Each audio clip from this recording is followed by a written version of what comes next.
another Pye amplifier and power supply that needs fixing. I've done them before. It's from the Pye Stereophonic Projection System. We take out the control panel and the amplifier from inside this very large cabinet, which makes life a lot easier.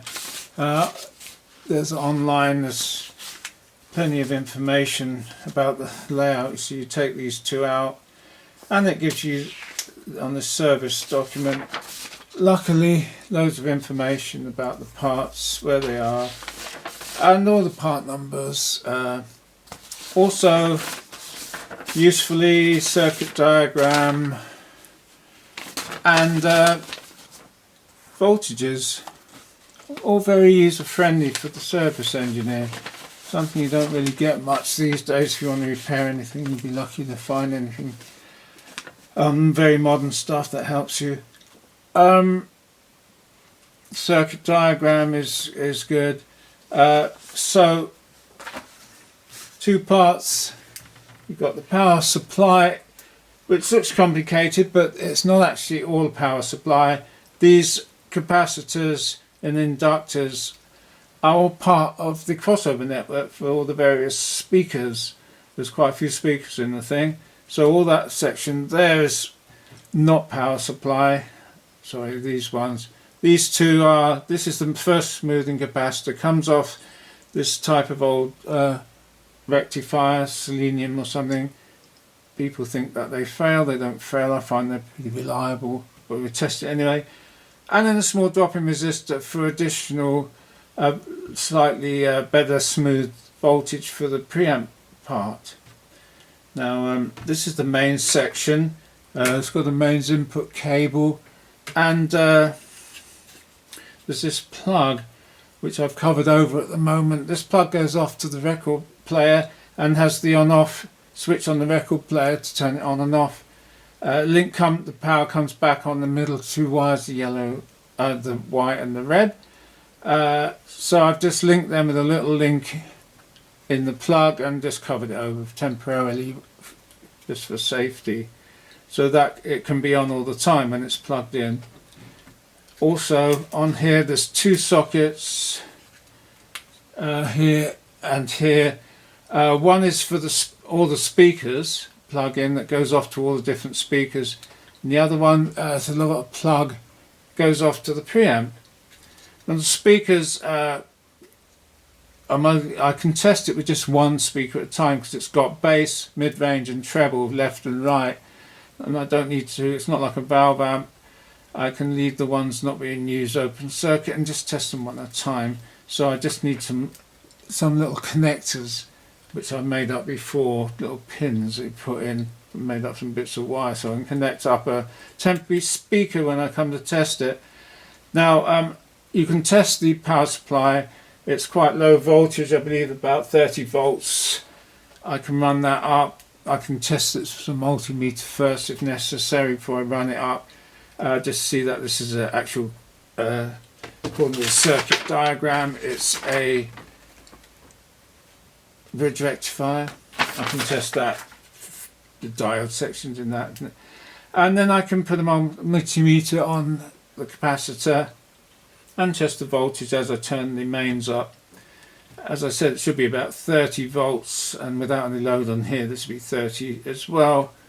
And make sure that's all working before I plug it in. The problem comes with these where they fail is on the preamp.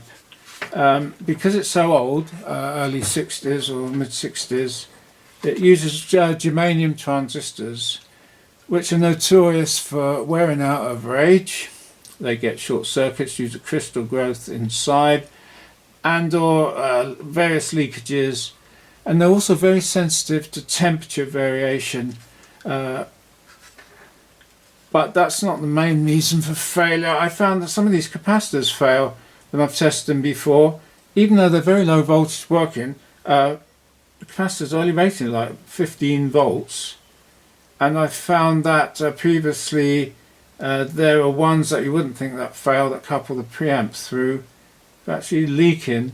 Now any leakage onto the power section is bad because you've got a left channel, right channel. push balanced push-pull germanium power transistors, two on the left, two on the right, and they are set balanced with the voltage between them at half the rail voltage, and any imbalance means that the signal won't amplify, it'll peak out on one side if it goes way off. And also, as I explained before in a video, the circuit diagram here shows the Darlington pairs. These are, so they've got an input, the two transistors work like as a pair to get higher gain. They've got left channel, right channel, so avoid that.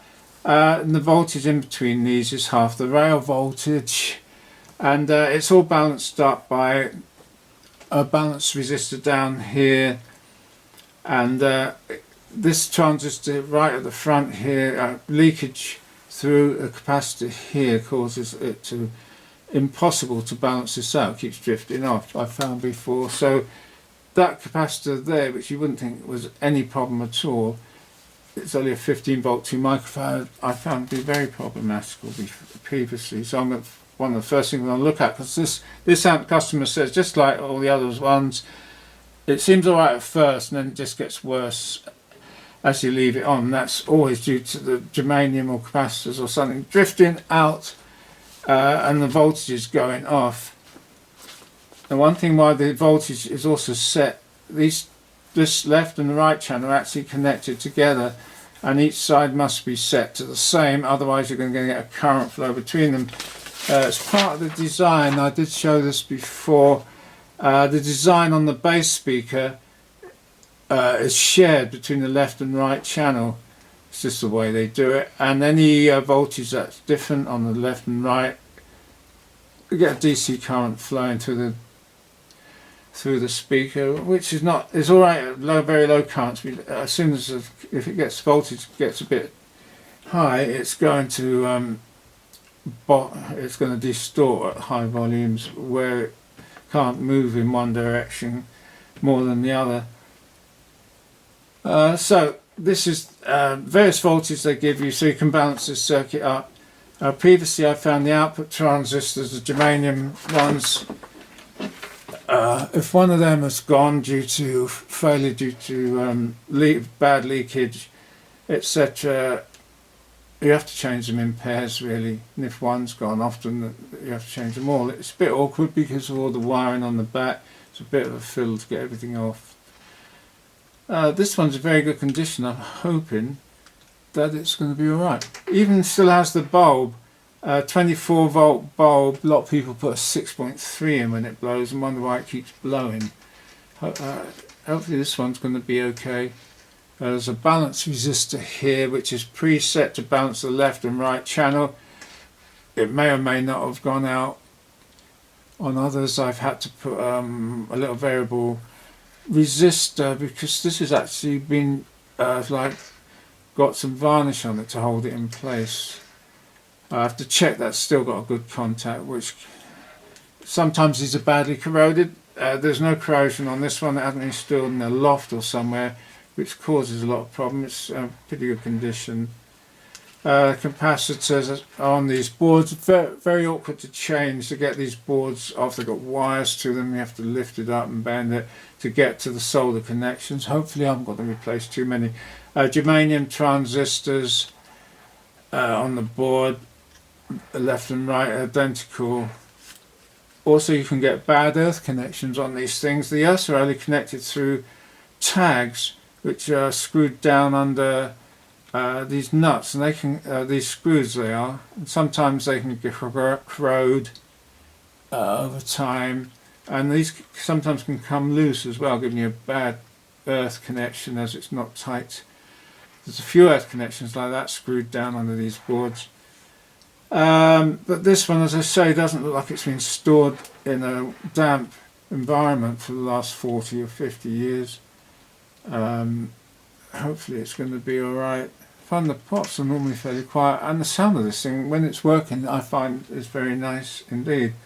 So I'm going to test the power supply and make sure it's okay. Connect this up, increase the voltage slowly while monitoring the voltages on the a left and right channel just to see if there's any fault first of all. If there's no fault and it's just drifting out of spec, then I will just watch it and determine what I need to do, whether it's miles out or just a little bit out. If it's just drifting a little bit, I would expect it's going to be a capacitor, as the temperature is not varying in here. Germanium transistors vary a lot with temperature very quickly, but if the temperature is constant, though these do heat up under use, but the ones on the boards aren't really subjected to any temperature variation. In this country, maybe cool's okay. It's hotter when they start playing up. You can actually test that by heating it with a hairdryer if you want and just see the whole thing go haywire. And I also can freeze things that I think are playing up with the special freezer spray, which doesn't cause any short circuits, but will freeze down a component, and you can see if it makes any difference. It's very useful for finding out faulty components, especially germanium transistors, and also even resistors and capacitors. If you think it's faulty and you spray that on, normally nothing should happen, but of course you're not talking at very high frequencies because that does cause a little bit of condensation. But for audio stuff, it works very well indeed. Even if you've got a noisy resistor, if you spray that freezer spray on it, you can hear the noise just reduce. And some of these old, well, lots of these old things, if not all of them, use carbon composition resistors, which are very prone to noise. And also you can get some of the old components have the contacts are just pressed on the end. They're not soldered, they're like squeezed caps on the end of components, often resistors, and they can start playing up as well over time. So lots of things can be checked, try and sort it out. There's a lot of components here, but generally the fault is only in the power section. I've checked the briefly just checked the diode with an analog meter just to make sure it wasn't short circuit or anything. That it tested fine. So I've now connected up the mains. I've got to just check the voltage on here. I've got a variac up here which I ramp the voltage up, turn it up now, and it's let's see, 100, 150. See the voltage rising here is 1960, 200 volts, 24 volts. I'll take it up to 235. 235 is there, and as you can see it's nearly 28 volts at 235 volts mains in, which is fine. No sound, no buzzing, which is good. Nice transformer, and so no short circuits or anything. So now I can that's the power supply. I can connect it up to the preamp, and I'll ramp the voltage up slowly on that as well, and just in case it's got a fault. Connected up the preamp to the power supply, and I'm going to monitor the voltage at 2 points on here, just on the left channel where it should be midpoint. They say 11 volts. Well, of half. Normally I said a little bit higher, but they say 11. The power, the rail, top rail is about 25 volts under load, 11, and the other channel should be 11. We're going to see how far out they are. So I've connected. Now this being germanium, it's positive earth. All the voltages are negative. I've connected up 2 probes, left channel, right channel, and 2 monitors of voltage, and I'm going to turn up the variac. On the variac I also, you can't see, it's up here. You've also got a current draw, and I can see if there's any fault and the current is excessive. With this, with the germanium, these sort of circuits, not like valve, they don't draw much current at all. So I can monitor the amps drawn. I expect it to be off the mains, I don't know, less than 100 milliamps, I mean very low. So I'm going to start at a fairly low voltage. I've turned it on now at 77 volts.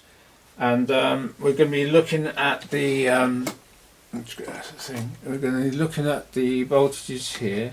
Now they're supposed to be the same. There's to be a small variation at first because the circuit's not got enough voltage to get it working quite correctly. So not far off already, and the bulb's come on, which the bulb hasn't blown, which is excellent.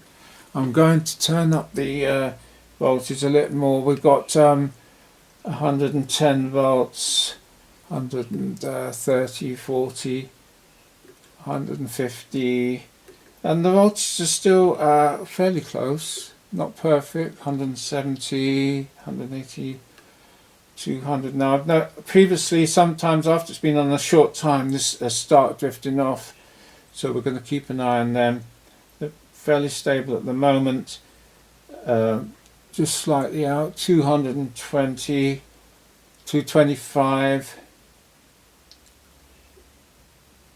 about 235 input on the mains, looking fairly stable. Supposed to be 1111, so just a slightly out. I mean, that looks pretty good to me as a servicing. I would think that's not bad at all, no problem there. So it's just a matter of waiting. Normally it takes about 5 minutes before these things start going out, so as the temperatures vary and the capacitors slowly might start leaking after a little time. There's a small drop on this one, but that's only because that's 2 digits. That's only got 1 digit on it at the moment. Right, so I'll watch this for a short time, and then if it goes wrong I can have a look where it's gone. One thing you can do also, if you suspect something is intermittent or maybe caused by vibration, if you just tap it. Now we've got the resistor here, which resistors, especially if they've never been moved for a very long time, can get corrosion on them, and then if there's a small movement they go open circuit. You can tap things with a plastic driver and watch the display. There's some jumping, you see.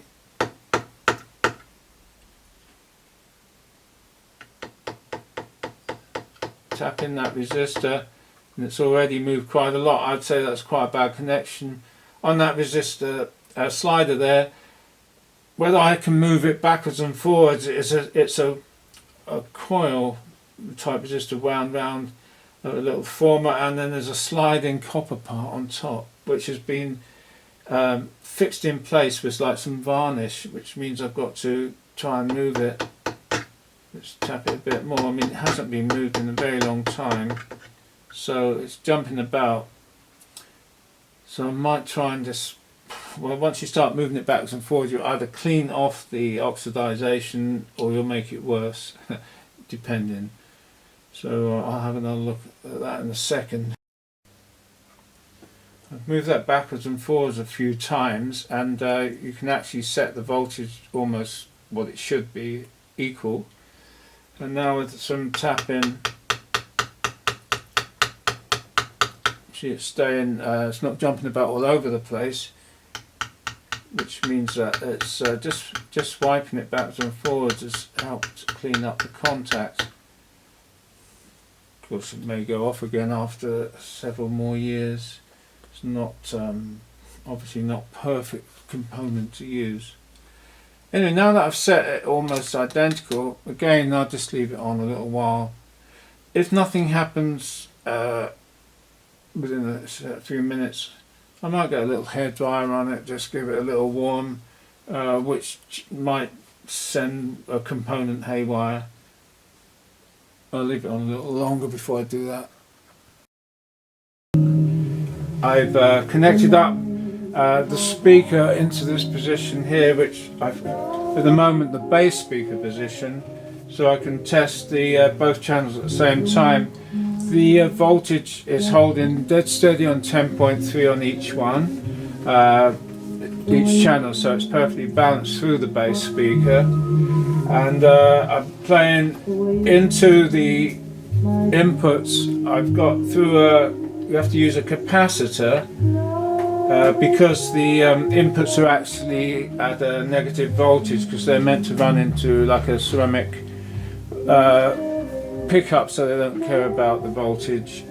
But you can't feed off of a laptop into it from the headphone socket because of the voltage. You have to bypass it with the capacitor. I've just got an electrolytic negative obviously connected to the amp, because it's a negative voltage. You can see that if you want to look at the circuit diagram. Here it's negative because you've got a negative rail straight to the input. There's no capacitor.